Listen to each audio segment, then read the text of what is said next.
একজোড়া দামি জুতো বনাম একটি জীবন।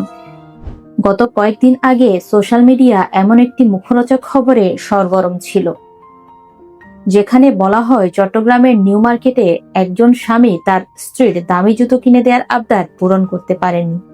এতে স্ত্রী তাকে অপমান করেন। অভিমানে স্বামী পাশের আনারস বিক্রেতার ভ্যান থেকে ছুরি নিয়ে নিজের গলা কেটে আত্মহত্যা করেন।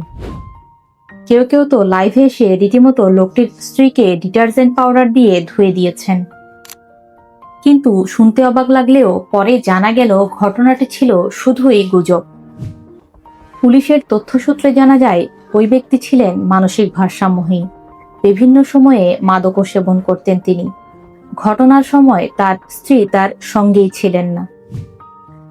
কিন্তু প্রশ্ন হলো, আমরা কজন খবরটা যাচাই করেছিলাম, বরং না জেনেই শেয়ার করেছি, কমেন্ট করেছি, দোষারোপ করেছি, কখনো স্ত্রীকে, কখনো সমাজকে, কখনো পুরো একটা সম্পর্ককে।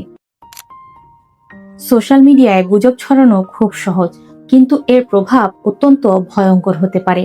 সত্য মিথ্যা যাচাই না করেই কোনো খবর শেয়ার করা মানে নিজের অজান্তেই সেই মিথ্যার অংশ হয়ে যাওয়া।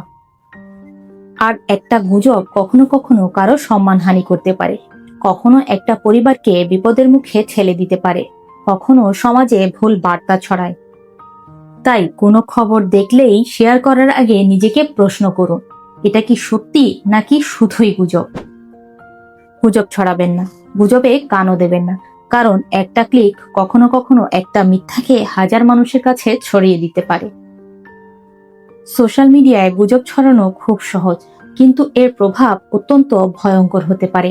সত্য মিথ্যা যাচাই না করেই কোনো খবর শেয়ার করা মানে নিজের অজান্তেই সেই মিথ্যার অংশ হয়ে যাওয়া।